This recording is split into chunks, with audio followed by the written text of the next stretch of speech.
Assalamualaikum warahmatullahi wabarakatuh.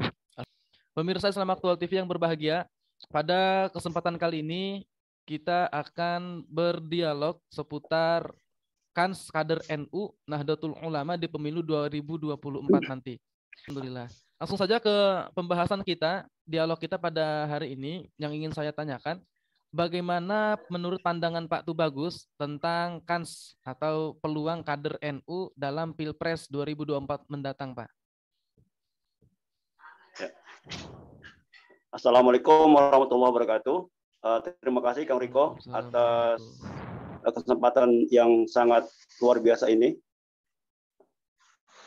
Saya melihat kans kader NU untuk menjadi presiden pada pemilu 2024 itu sangat terbuka lebar, ya.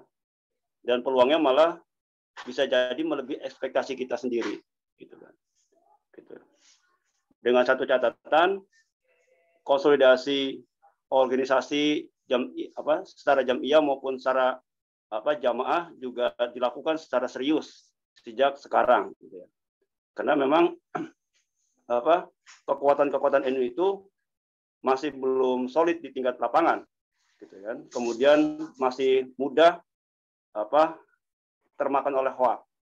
Dan saya kira dengan agenda yang jelas dari stakeholder NU, terutama dalam hal ini adalah PBNU, gitu ya, yang memiliki otoritas untuk mengkonsolidasi jamiah maupun jamaah NU se-Nusantara, saya kira peluang untuk menjadi presiden pada Pilpres 2024 itu sangat terbuka lebar, gitu kan.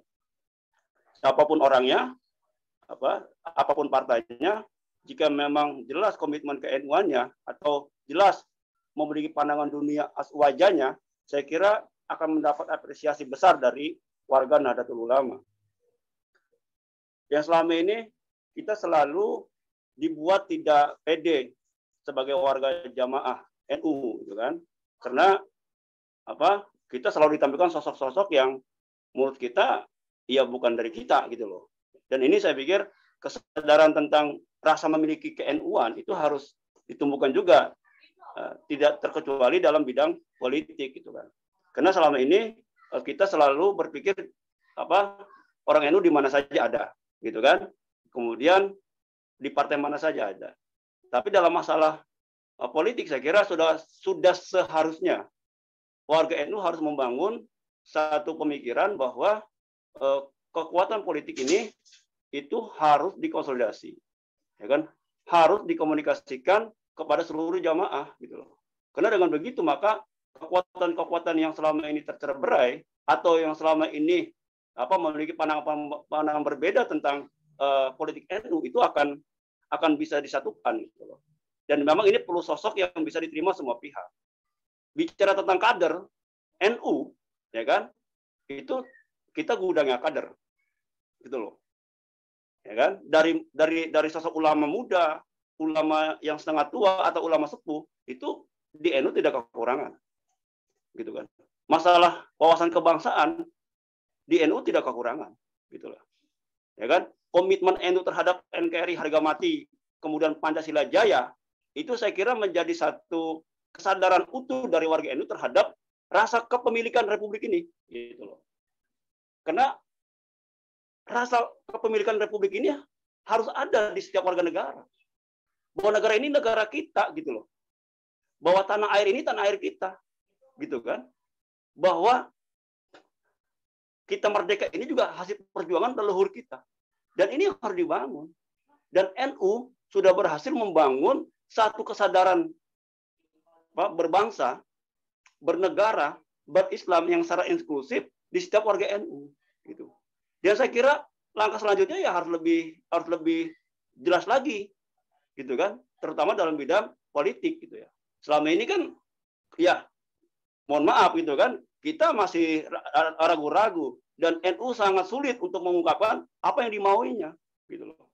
Sudah sewajarnya dan sudah seharusnya, ya kan, kader-kader NU yang memegang jabatan struktural di NU, apakah itu di PBNU, kemudian di Banomnya, semacam GP Ansor, kemudian Patayat, Muslimat, IPPNU, IPNU, gitu kan, itu juga harus memiliki keberanian untuk mengungkapkan apa yang dimaui, gitu loh.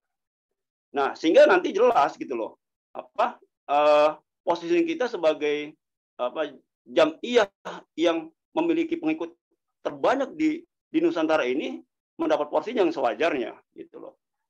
Soalnya sangat lucu ya, dengan jam'iyah yang sangat luar biasa ini, kita hanya dapat porsi misalkan satu kementerian, itu sangat lucu menurut saya, gitu loh. Dalam ini taruhlah Menteri Agama, gitu kan. Nah, gitu kan. Menurut saya ya seharusnya tidak seperti itu, gitu loh. Kalau bicara demokrasi ya proporsional harus jelas, gitu kan. Gitu. Nah, menurut saya ya harus jelas di situ, gitu loh. Dan ini memerlukan keberanian dari kader-kader NU sendiri untuk memperjuangkan haknya, gitu loh. Ya kita nggak usah malu, nggak usah ragu, yakin, gitu kan. Kalau memang ini untuk kemaslahatan bangsa dan negara, kenapa tidak, gitu loh. Gitu kan.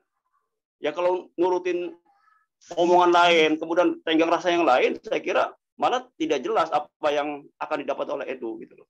Jadi kans politik kader NU untuk posisi strategis di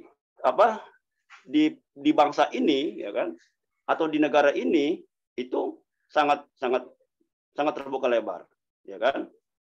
Saya belum sebutin nama, ya kan, tapi minimal nama-nama yang sudah populer seperti Caimin, kemudian Yahya Yakut itu kan Menteri Agama dan Ketua Umum GP Ansor, kemudian yang lain-lain, saya kira itu nama-nama yang sudah sangat merakyat ya, sangat merakyat, kemudian juga bisa familiar itu dalam kuping rakyat Indonesia, gitu kan. Siapa sih yang kenal Caimin, ya kan? Siapa yang nggak kenal Caimin, gitu kan? Kemudian siapa yang tidak kenal Gus Yakut, itu kan sekarang Menteri Agama, gitu kan? Dengan basis GP Ansor yang ke kampung-kampung, saya kira kans untuk mendapatkan porsi yang sewajarnya di politik, saya kira itu merupakan sebuah kewajaran dan bukan sebuah kearoganan, bukan, saya kira, gitu loh. Ya bicara proporsi apa adanya, kan begitu. Jadi menurut saya sudah saatnya NU harus berpikir bagaimana bisa berperan aktif dalam proses pengambilan kebijakan politik di negara ini, gitu kan. Karena kita udah tahu NU ini adalah benteng hidupnya NKRI, gitu loh. Kenapa saya sampai mengatakan NU benteng hidupnya NKRI? Karena NU punya wawasan kebangsaan yang sangat luar biasa, gitu kan. NU punya pandangan dunia Islam Nusantara yang sangat luar biasa, gitu loh. Di mana pandangan dunia NU, wawasan Islam Nusantara itu berangkat dari napas derita, napas perjuangan rakyat Indonesia. Dan NU dalam merumuskan itu tidak menghilangkan sanad perjuangan, gitu loh. Bicara di NU itu kalau sanadnya terputus ya selesai, gitu, ya kan. Ketika bicara wawasan Islam Nusantara sebagai pandangan dunia NU, saya kira itu mutasil ya sampai ke Rasulullah SAW. NU sampai hari ini masih konsisten bahwa NU sebagai jam'iyah adalah pewaris perjuangan dakwah Wali Songo. Itu harus dicatat, Mas. Gitu kan? Itu harus dicatat bahwa NU adalah jam'iyah yang memegang tongkat estafeta perjuangan Wali Songo di Nusantara. Gitu loh. Di mana Wali Songo telah menancapkan satu wawasan tentang kewilayahan, tentang rahmatan Islam rahmatan alami dengan jelas, gitu. Sehingga tidak ada konflik apa-apa ketika Islam disiarkan di Nusantara, gitu loh. Dan tidak merasa lebih mulia nasabnya dibandingkan nasab orang-orang Nusantara, tidak ada itu di NU seperti itu, gitu loh. Dan ini menurut saya menjadi kekuatan sosial kultural ya di kita, sehingga mudah buat NU untuk bisa masuk ke relung-relung kehidupan rakyat di tingkat bawah, gitu loh. Saya kira itu ya, saya kira. Baik, Pak. Kira-kira siapa kiranya menurut pandangan Bapak kader-kader NU yang nanti layak tampil di 2024, Pak? Kalau menurut saya dari track record yang saya cermati, ikuti, gitu ya, Gus Yakut sangat pantas itu. Gus Yakut sekarang menjabat sebagai Ketua Umum PP GP Ansor, gitu ya. gitu. Beliau punya basis real, kemudian juga punya komunikasi yang bagus, ya kan, punya pergaulan yang luas, masih muda, energik, gitu kan, dan kemudian juga tidak narsis, gitu kan begitu. Menurut saya Gus Yakut menjadi sosok yang pantas ya untuk kita perjuangkan, atau minimal kita usung sebagai calon presiden dari NU pada Pilpres 2024, ya kan. Ada lagi sosok yang kedua, misalkan Caimin sekarang ketua umum PKB, gitu kan. Dan menurut saya dari track recordnya juga bagus, gitu kan. Beliau mantan ketua umum PBPMI, kemudian juga sekarang ketua umum PKB, dan kemudian jaringan juga luas dan lain sebagainya. Saya kira Caimin juga punya kans yang luar biasa di sini, gitu loh, gitu, untuk bisa diusung sebagai calon presiden dari NU untuk Pilpres 2024, ya kan, gitu. Dan masih banyak lagi tokoh-tokoh lain yang saya kira belum bisa kita munculkan itu.